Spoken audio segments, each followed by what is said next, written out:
Everyone dreams about living an uncommon life, but how we define that dream is very different for each of us. And for most, it's a lifelong pursuit.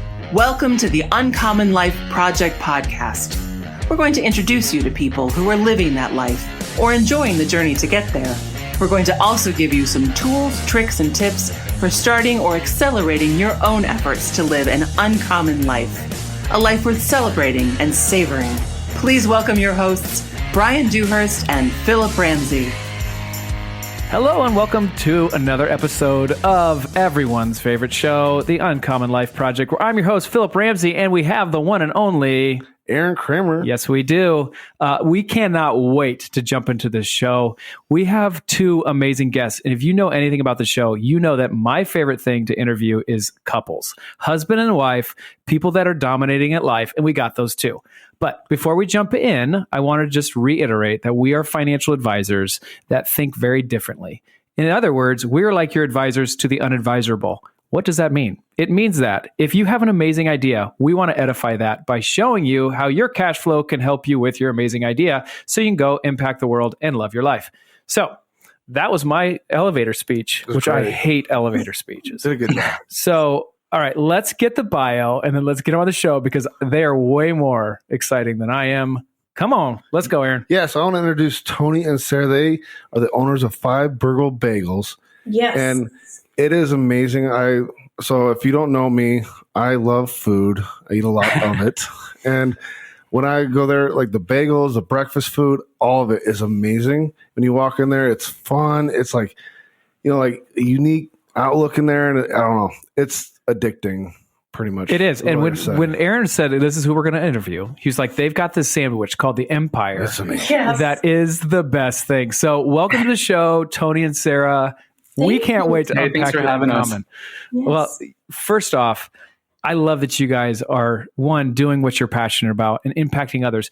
They do have a restaurant, 5 Boroughs Bagels. That is in West Des Moines. Or is it Clive? That West Des Moines, Clive area, kind of sketchy. It's Clive. It feels West Des Moines, but it's Clive. Yeah, it's off University. If you haven't been there, a lot of our listeners are local. You need to stop listening to this podcast and just go there. Yeah. They're probably going to be there anyway, so they'll probably be generous enough to say hi. So they have you guys have a second location too, right? Yeah, that second location is in Urbandale. So that's in the works, and it will be open sometime in August. So good. Okay, so this is my first question because it's always like, what is he going to ask? Basically, that's what all of our listeners are thinking. Right. This is what I've heard, and you guys debunk it because you guys are actually thriving. Money to go to die, go to restaurants. Like restaurant money goes to die. That's what good money goes to do. Is that true or not? Obviously, it's not for you guys, but why is that saying out there? Like, I feel that because it's so true in so many places, but you really gotta fight tooth and nail every day. Yeah, you got to learn your numbers too. Right. You got to set a formula into making sure you're making a profit on every single item. I mean, I'm dyslexic and I'm a numbers person, so you can imagine the struggle I have. But numbers are my thing, so we work really well off of each other because Toney doesn't really like the number. I feel you, Sarah, there. I mean, a lot of people who tend to fail in restaurants is because they don't know how to handle their money.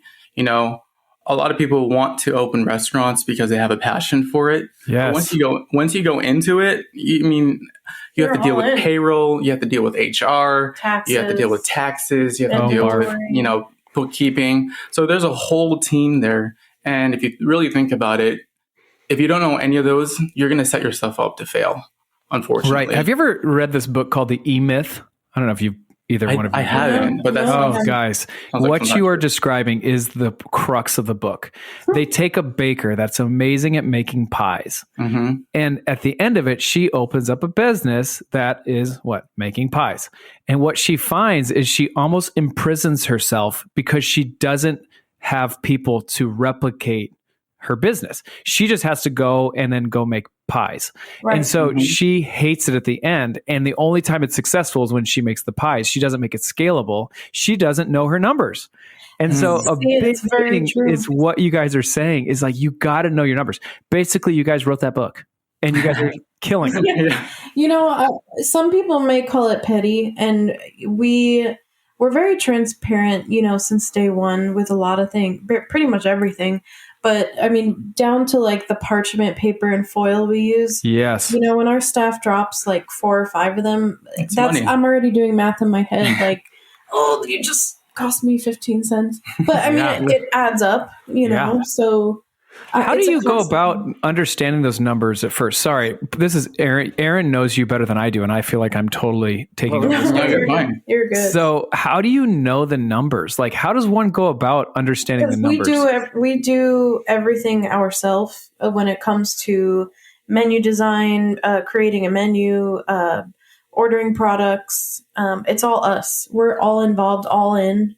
So that's how we know, like, price increases per week. And when you're doing like a formula, when you're trying to find the percent of profit you're looking for when you sell an item, Right. we always want to shoot for under 30%. And that's what's helping us out a lot too. Granted, some things have been changing, obviously, because of COVID. Oh, yeah. There's prices that have jumped, doubled, tripled. And then obviously the payroll with our staff, we're having to increase all of their pay too. So Yeah. it's still in the works. Have we mastered anything yet? No, because I'm a big believer is if you need to, if you're wanting to grow more, you got to be willing to be open and listen to others. And there's always room to change and grow. Yeah, collect good feedback.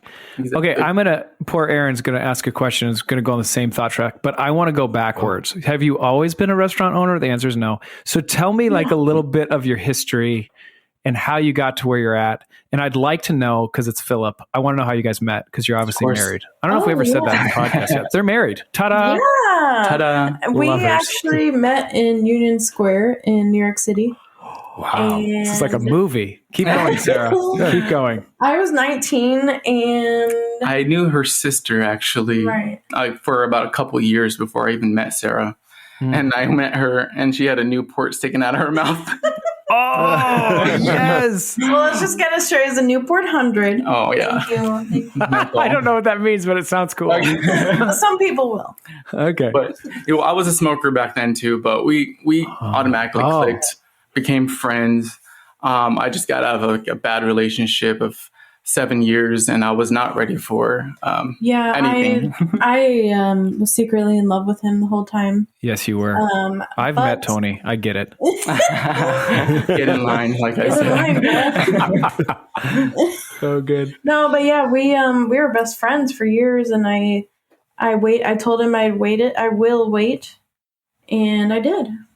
And Wow. So awesome. something about her, like about willing to wait, just kind of melted my heart. And eventually, after knowing each other for about 4 or 5 years of being friends, we were at my karaoke bar because I love karaoke.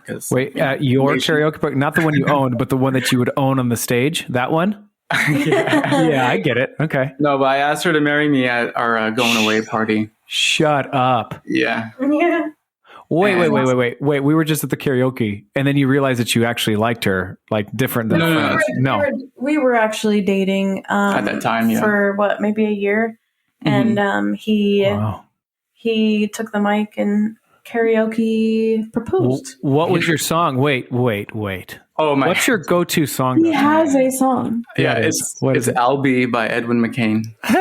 That's awesome. Yes. Yeah. Okay, paint the picture, and then you get down on your knee. Did you sing first, or did you just like go straight to it? Oh, I sang first. And Absolutely. I wasn't even going to ask her to marry me at that time because we were about to move to Iowa and I wanted to be romantic, but it made sense because everyone that she knew there and loved were all there and we just wanted to be there and celebrate. So I was kind of forced, but Excuse me. no, And in the best way. Back in the best way. No, it was, I wouldn't change anything. It was a Wow. fun night. That's amazing. So you get down on your knee, you propose. First off, just so we're all on the same page, I had like this whole thing I wanted to say to my wife before I proposed. And what came out looked like more like the Dumb and Dumber thing. You know, like, you know what I'm saying. Okay. It didn't go according to plan. So if you would have put a microphone in front of me right then, people would be like, uh-oh, I think he had a stroke. So did you say what you wanted to in the microphone, or like, I'm sorry, this has nothing to do with your uncommon path, but it kind of does. So let's go there. For the most part, but yeah, I cried like a baby. Yes, Tony. So did I. And then like the end of the night, like she was wearing this bright red lipstick and it was like all over me. It was pretty fun. Yes, it was. Yes, it was. So why were you moving to Iowa, and what were you doing in New York? Great question. Oh, we wanted a fresh start. Sarah just had graduated as a graphic designer. She couldn't find a job anywhere because, you know, most places wanted 10 plus years of experience, which is crazy. And I was supposed to get experience if you can't get a job. Exactly. Yeah. Dude, I know. So I was working like nonstop, just, you know, in New York, you had to hustle just to pay rent. And I was living in the living room too. So we were like, you know what? We are in our mid-20s. Half of a living room. Right. Well, we're living in our 20s there, and we decided to up and leave, come to Iowa, check it out, see what's here, you know, see what's here. I started working at the Marriott and became a manager for their bar and restaurant. Sarah became a art director for a small magazine company. Yeah, we kind of just, first off, we never had the same work schedule ever, like as a couple. So, in New York or ever? Ever. Like ever. I worked overnight for the Register as a designer, and that was horrible schedule wise for us as a couple. And then we morphed into the idea. And you want to tell them how we got started with the bagels? Wait, I don't want that yet. Iowa? Sorry. Where's Iowa? Like, you're from New York. Tony's from Pella. I'm from Pella. Oh, there it is. Okay. That's why he's so good at karaoke. We did drive a U-Haul, you know, from Queens. Yeah. Straight to Pella. Okay. I cried a lot. Yeah. Were you like, just like, wow, that just got really flat? But newly engaged, everyone. Newly engaged. Newly engaged, lots of flatness. Yeah. All my friends from New York are like, when I was up in college, like, Iowa's so flat. I'm like, it's not that flat. What are you talking about? Is. Well, then I got to go to New York, and I was like, okay, I get it. Yeah. You don't know until you know. Yeah. Right. Well, I was born and raised here. I don't really get out much. So you go back to Pella, Tony. That was bold move.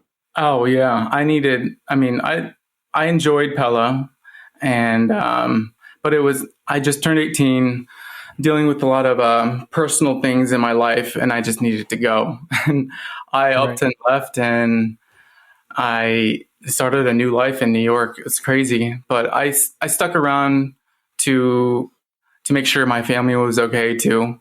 And I lived there for 10 years in New York, but at that time, in our mid-20s, when me and Sarah decided to move to Iowa, it was just the perfect timing, I think, because especially for Des Moines too, we decided to come when everything was just growing. Right.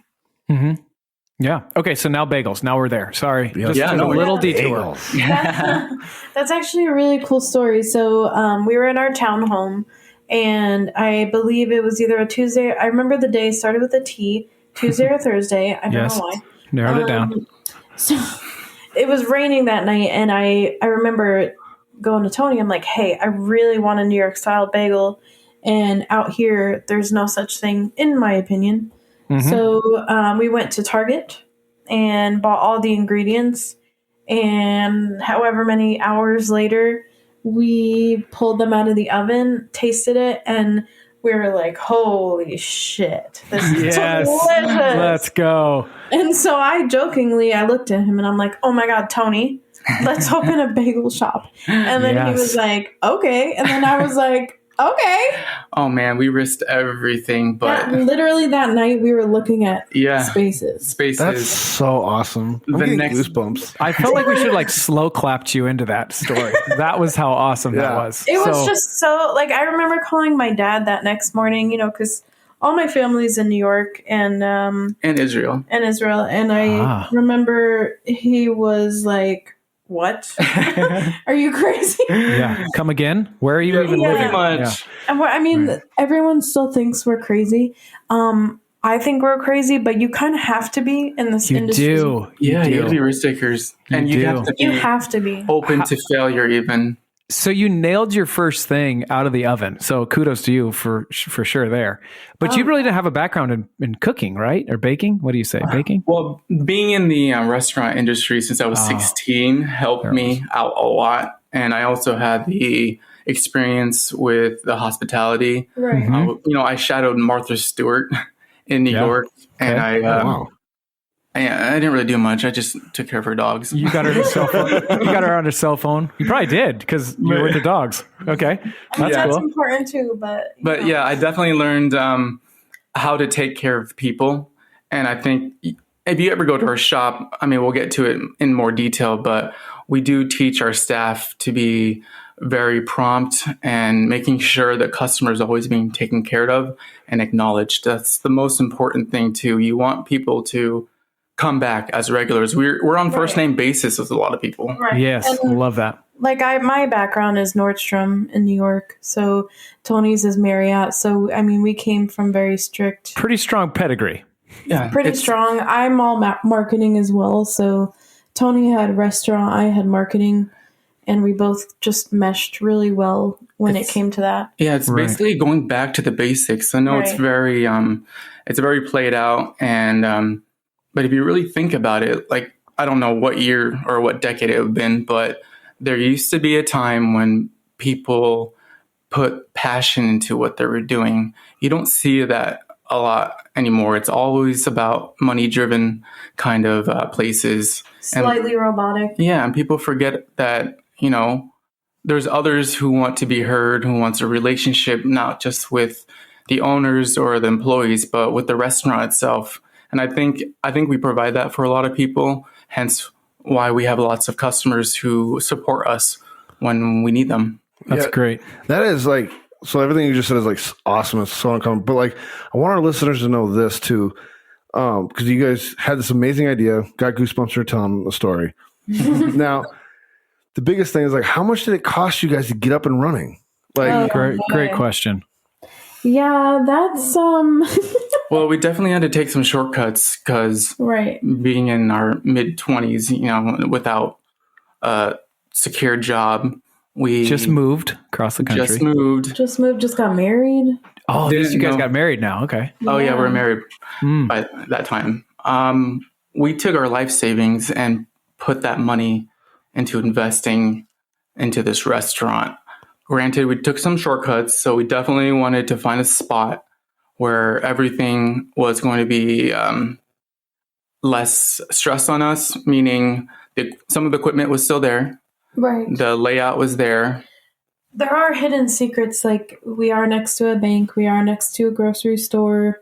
There's times, even currently you run out of things. So right. The location. Absolutely. And all the businesses, with our regulars, I mean, it's really convenient for them and us. Right. So quick, before we go on further, and you don't have to answer this, but I feel like a lot of times people think that they need to amass all this wealth before they can start an investment, which I love this. So like, what are we talking about? Just give us like dollar amounts that like you had. 10,000, 7,000. Where are we talking? It's a little hard to say. We don't really like to share it into, too depth.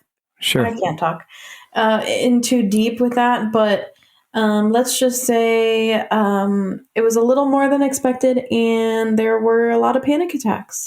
Sure. Okay. Because it was all you had. You don't have like a backstop. Literally no franchise background. Like literally nothing. And it's hard to even get a loan without any kind of history. No history. Right. No collateral. Because the townhome we were in, that was in a balloon rate for our interest. Like it wasn't even a mortgage because we weren't even in Iowa long enough to get a mortgage. If that makes sense. Yeah, totally. Because we were all high risk everywhere. Yeah. It's basically, in the nutshell, you guys risked everything as a young couple. Literally everything. Yeah. I mean, if you want, we did spend maybe less than $100,000 just to open something like this. Sure. Granted, that sounds like a lot of money still, but you also have to risk into spending money to make money. I mean, everyone's heard that saying. Absolutely. And it's definitely true. Which where you talk about risk taking, somebody that has no, no help or backup plan, which obviously we learned later, you always need a plan B, C, D. But that's not true. That's probably smart. So people smart. ask me that, like, they're like, "What's your contingent plan?" I'm like, "What's a contingent plan?" I have my plan. I will do everything I can to make this plan work. But just, the stars don't align sometimes. Right. And we've been there many times. Like, our daughter was born 3 months early in the middle of a new restaurant. Yeah, that was the second year being open. And, we didn't profit for the first or 2 years. It was scary. And then our staff, I think during that time, it was very vital because a lot of them just up and left. And we were left with a 2-pound baby in the NICU and then going to work and then going back to the hospital. And then I really fell into a deep, deep, deep depression. So that was very dark. It was a very dark time. Wow. Yeah, I know we're supposed to inspire people. But No, this is inspiring. Real. This is real. Yeah. So like new baby, restaurant / Five Boroughs Bagels, you got to get it off the ground. So what we kind of say, an analogy is like you're on a plane, you're going down the runway. It hasn't taken off the runway yet. Does that make sense? And you, at some point, let's just say the cash flow that you did save, that runway is going to run out eventually, right? That's the risk. And so are you going to get this hanger off the runway faster than the runway ends on you?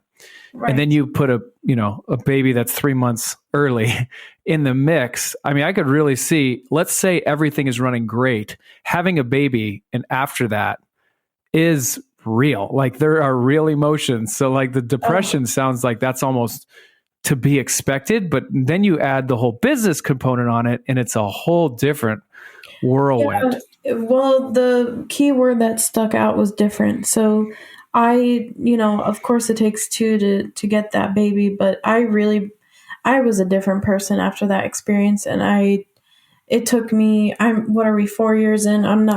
I don't think I'll ever recover mentally, but fully. Yeah, she deals with it every day, and we both do, but we have to keep moving. And there's a lot of things that can hit you. I mean, we just recently had a miscarriage too.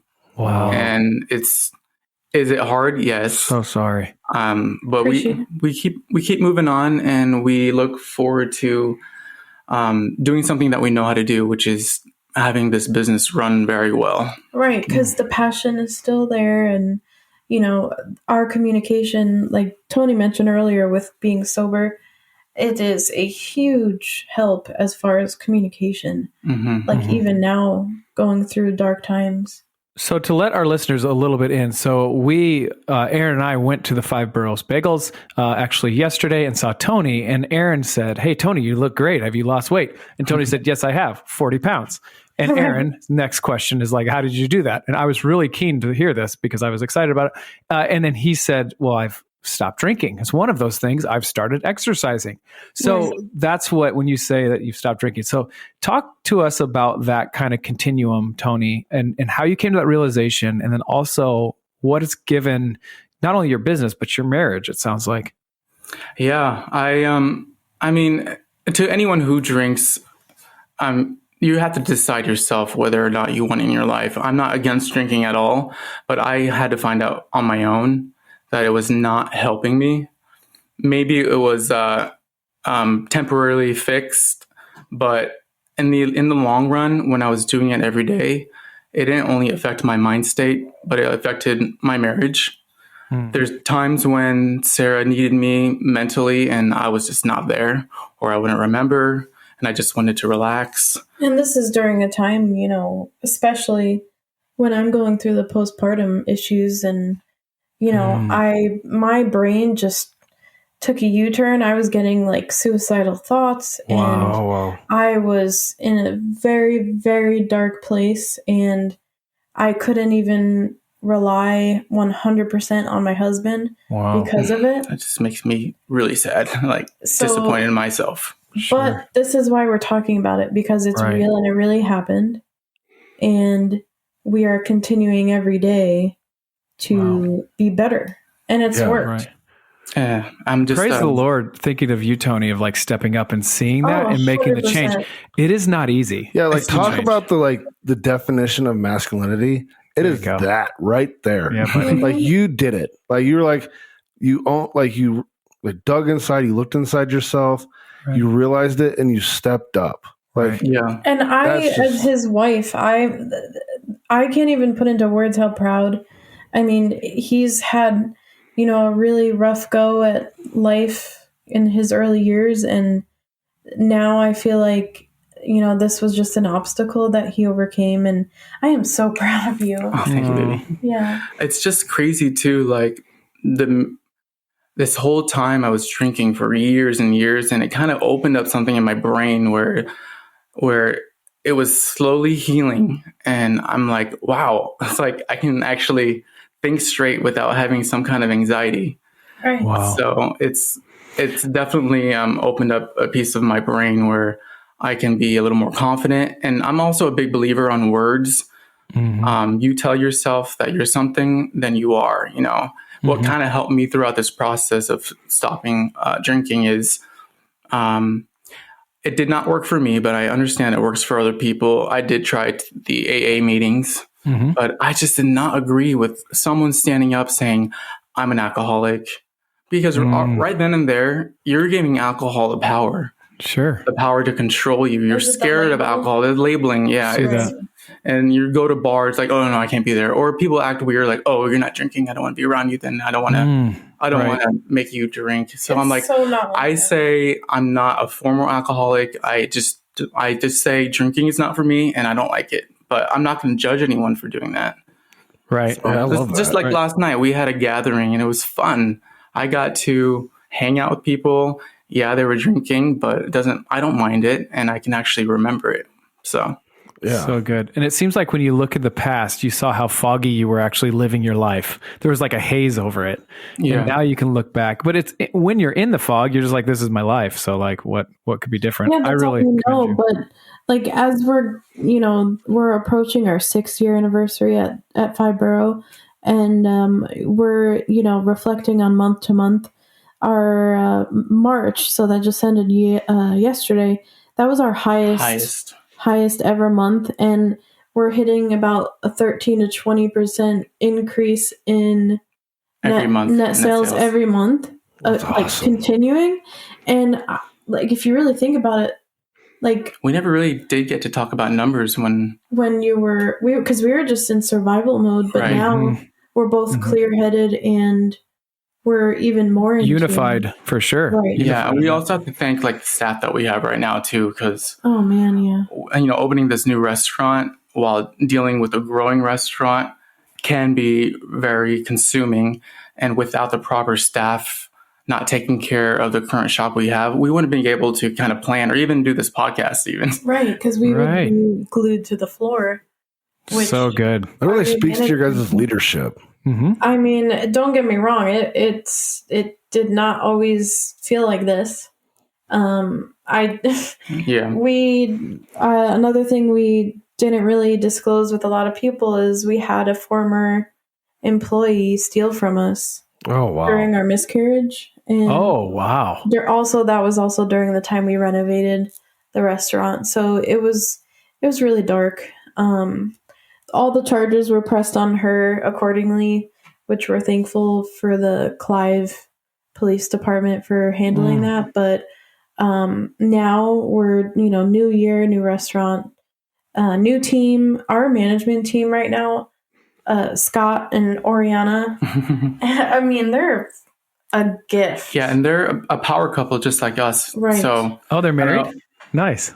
They're boyfriend girlfriend. Yeah. Okay. Something might happen now. Not yet, Philip. Don't. I don't know.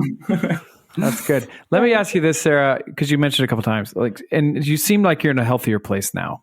Yes. How did you get out of that dark place? And maybe this is going to be the most life-giving thing for maybe a listener out there. So I'd love to give you some time. I'm not out of it, to be honest. I live with it. There are really good days. where I just put a smile. You had to have no idea. I'm very high functioning, but I found the right diagnosis and a right medication. The sertraline that I was prescribed really helped. I later in life I was diagnosed with OCD, a severe form, which makes so much sense. Wow. And if you throw the numbers in there, like, oh man. But and the dyslexia, you know what I'm saying? Oh, it's a fun concoction. But I'm not out of it. I just learned to live with it, which still sucks. But all I can do is talk about it and that's the most important thing. A lot of people keep things to themselves, or like subjects are supposed to be taboo, but they're ashamed. I don't. That's one thing that I sometimes I'm too much for people, which A, I don't care, but B, like you have to. I totally agree. It's okay. I got enough friends. Thank you. I am going to be who I'm going to be. You tell me if you like me. We're good. Like, let's just be real. Like, come on. Like, I am struggling and I will be vocal about it because I am. And I need help sometimes. So if it's literally just asking my staff, like, hey, tell me 3 things you love about working here, or something to make me feel good in that moment, that can be a Band-Aid. Yeah, see, I think this is great because, like, I love the fact that you're strong enough to be, like, if you don't like it, leave. You know, you don't like who I am. I have no time. But, like, that's the people don't want to realize, and this, you get me on my bandwagon of, like, people's thoughts today, like how weak society is about not accepting the fact that we all have problems. Like every single person has problems. Yeah, like the data shows 1 out of 4 people have a mental health issue. So like 25%. Okay, so and that's diagnosed. Yeah, good point. Well, I mean, like that's just one. I mean, I'm dyslexic and everything. Like I have I got my IQ test. I went in for dyslexia, came out with 3, and I was like, oh, thanks, man. You know? So, yeah, so I totally get it. And like, that's what I love about this. And this whole story you guys are telling is the fact that like, there's a struggle and everybody always sees like the success, right? You always see this. Everyone's like, oh, come to the success. It's the reality versus like Instagram versus reality. I mean, I love the analogy of seeing the newly mother holding her pristine baby while they sleep on the bench. You're like, while the baby sleeps and you hold them, but you don't see the 80 other % that's like not that. Yeah. 100%. And I'm still healing from, former people, whether it's relation or friendship or work related. We've been burned and we've opened up. And unfortunately, some people just can't handle how we do things or how blunt or vocal we are. But we don't have time to skate around and pretend everything's all, because it's not. No, I mean, it may seem like it, but we work our ass off. And if you're going to disrespect us, then you're out. Like, I don't have time for that. Yeah. Right. So, I think I think we're going to see, I'm going to make a prediction here in the future. The new big appreciation is going to be, like, I know we call it blunt, but just being real, like just saying what you think. Because right honest. Now, I appreciate it so much. If someone came up to me and told me like, hey, Aaron, I don't like you, we don't mesh. Wow. Thanks, man. Like, now we don't have to waste our time on faking this, like, let's move on. So exactly, but everyone's so worried about hurting everybody's feelings. Oh my God. I mean, I was very close with some people out here, and I mean, I love to meet people and, learn and make friends and all that good stuff. But, when people just up and ghost you and decide that you are, nobody when you were extremely close to that person, hello, like, be real. What's the issue? Let's work on let's it. Talk through this or not. That's fine. Yeah. So, but like, I want to so I love all this stuff and I get me off on a bandwagon here. But like tie it back to the business. I think this really shows why you guys are being so successful in your career path. And the fact that like you are willing to take everything that's thrown at you, work with it, like overcome it and use it as an ability to like, here, I had a problem. Or not a problem. It's like I was given a problem to find a solution to make me stronger. You have to. There's no choice though. Like, and to bring up, being a parent or, not even having a kid, we don't have, like, we raise our child literally like 100% us and the daycare. Like, there's no fallback, family members, unfortunately, that we can trust or fall back on. There's none of that. So Ari is either at home, daycare, or at the bagel shop. Yeah. Love that. And she's, she can hang. She will eat bagels all day long until she needs to get out of it. Oh, there's been time when she's under the counter when it's really busy. People have no idea. That's awesome. You gotta do what you gotta do. I don't know how else. I really appreciate you guys just being honest and transparent, because something that I will always say to everybody is that, like, this whole uncommon path, it might not be glorious, but you're going to be glad you did it no matter what. So this is my question to you, and I kind of prompted it, so sorry about that. Led the witness, as they say. If you could flash back to the time where you're driving to Pella from New York, would you do it all again? In a heartbeat. Absolutely. And why is that? Why is that? It's almost because it's like a child. It's like your own child that you get to see grow and mature. It just fits. It fits so well. And I have goosebumps even just saying that, because we, like, don't get me wrong, like, migraine or, not feeling well, exhausted, no matter what we're feeling, like, going into work, it's fun and we make it fun. And there's days where we want to just stay in bed, but we can't. There's no option. So it's medicine for us. Yeah, I'm just so good. I'm so proud of us, and that we're showing something that my family, who's, they actually traveled from Cambodia to escape the Khmer Rouge. Wow. And it's a whole other podcast. My mom and dad came here in 1979. I was born in 86, and the only thing they knew how to do was work to get paid to provide. And that was their mentality. They couldn't teach me these other things. So I did have to learn the hard way, but I wanted them to be proud of me, not just my parents, but my whole family in general. Because I would see them growing up. Why is everyone working a 9-to-5 job? And they're like, oh, this is what we know. This is what we're comfortable with. And I get it. There's some people who are like that. But I just knew that I didn't want to be like that. And I wanted to inspire my family or other people. Right. So we both took the step to do what we love to do in hopes of having other families do the same. Well, to chime in, my father in New York, he owned a jewelry store for 30 plus years, and I grew up in that environment. So seeing his struggles, and now, I'm in the same situation as far as running a business. He's probably our biggest cheerleader. Yeah, we talk to him every day. Awesome. And he's awesome, and he's taught us so much. So there's another thing that I think is interesting, and that's why I love to interview couples. But normally we get just one person and they're running a business. And I always will ask this, like, tell me how supportive or what your wife has had to sacrifice to get you to where you're at, or your husband had to sacrifice to get you in your business where you're at. So tell me what it's meant just to do this unified, shoulder to shoulder, fighting off every bad guy together. I don't even know how to answer that, because it's just so fluid and it's so easy for us because we work so well. Like, decision making is a yes or no, black and white.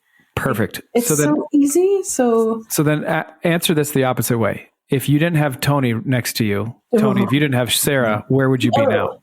I'd be like in a corner rocking back and forth. I'd be traveling.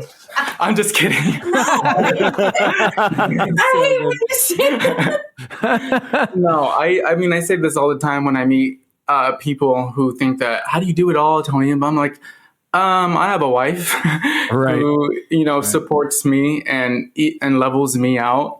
And she does amazing things as far as behind the scenes go. Like, she's a graphic designer by heart. She knows what looks good, and she knows what sells. She knows when to post social media. Like, Right.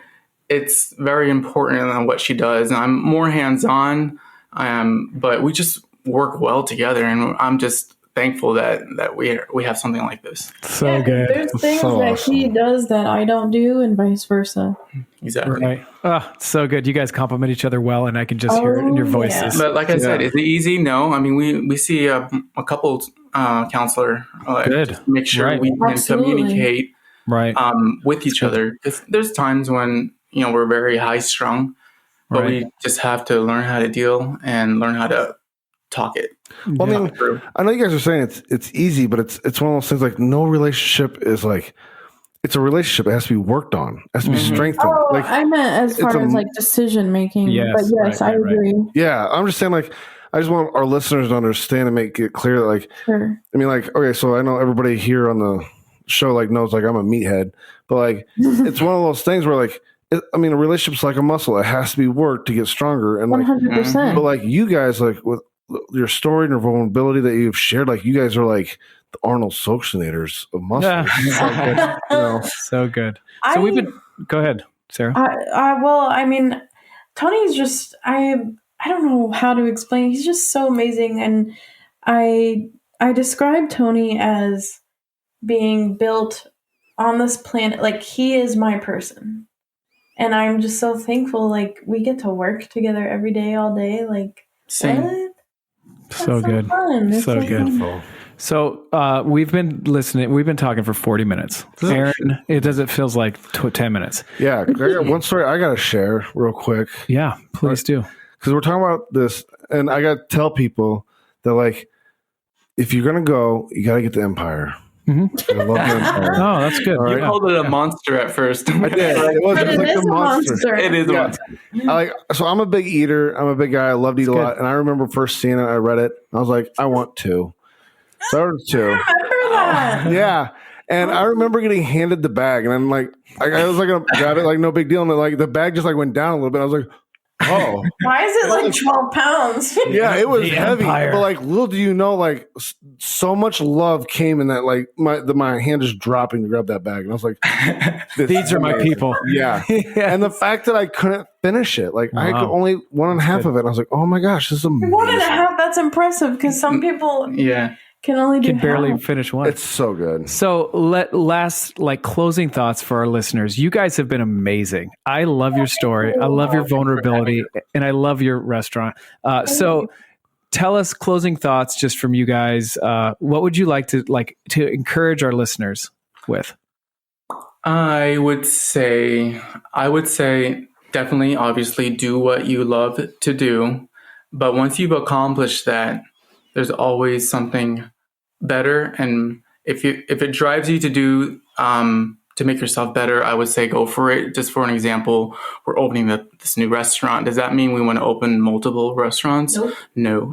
We're going to a different route, and our long-term goal is to actually franchise our restaurant and finally have control of our product. And so we're making our own bagels, a factory out back in this new restaurant in Urbandale as well. It's awesome. Yeah, So- I would love to say I'm a big believer in just being happy. So if it's a hobby or something you picked up and you can do it, because that's how I knew I was a graphic designer. I spent 18 hours straight on a project and I said, yep, this is my job. Oh, and also don't be scared to ask for help. There's so many people there who's so stubborn and thinking they can do it all and like, Prideful. oh, graphic designer, I can do that on my own. But there's people out there who are experts at what they do. And your product or whatever you do is only going to be better with the help of people who know what they're doing. It's good. This is so awesome, guys. I gotta thank you so much for sharing everything. This is like Oh, yeah. once. I mean, let's face it. Before I loved you guys in the restaurant. Now it's like there's just a whole new level of this. But like, I hope the listeners really take away the fact that like, here's two people that are being extremely successful, making an impact on the community, and that life is real and there's struggles, and you have to keep pushing It through. is And so only real. good things happen. So Right. thank you for sharing yeah. this. Thank you Yes. so much. Thank you guys. Yeah, so keep going. So this is what I think I would want my listeners, or this is what I took away, that at the end of the day, there will be challenges. There will be hard things, but the combination of all of it is a beautiful picture that you get to work in every day. And like you said, like you've never arrived. There's always things like I can do this better or I can do that better. Always. And you guys are doing such a good job being unified in the whole thing. And I just want to say, just keep going. You are an inspiration. Toney and Sarah, thank you for being vulnerable. Thank you so much for being on the show. Yeah, this was so fun. Yeah, it was fun. Yeah. Good. Awesome. Thank you. You've been listening to the Uncommon Life Project. I've been your host, Philip Ramsey. And Aaron Kramer. Thanks for tuning in. Until next time, go be uncommon. Thanks for listening. Goodbye. That's all for this episode of the Uncommon Life Project, brought to you by Uncommon Wealth Partners. Be sure to visit uncommonwealth.com to learn more about our services. Don't miss an episode as we introduce you to inspiring people who are actively pursuing an uncommon life.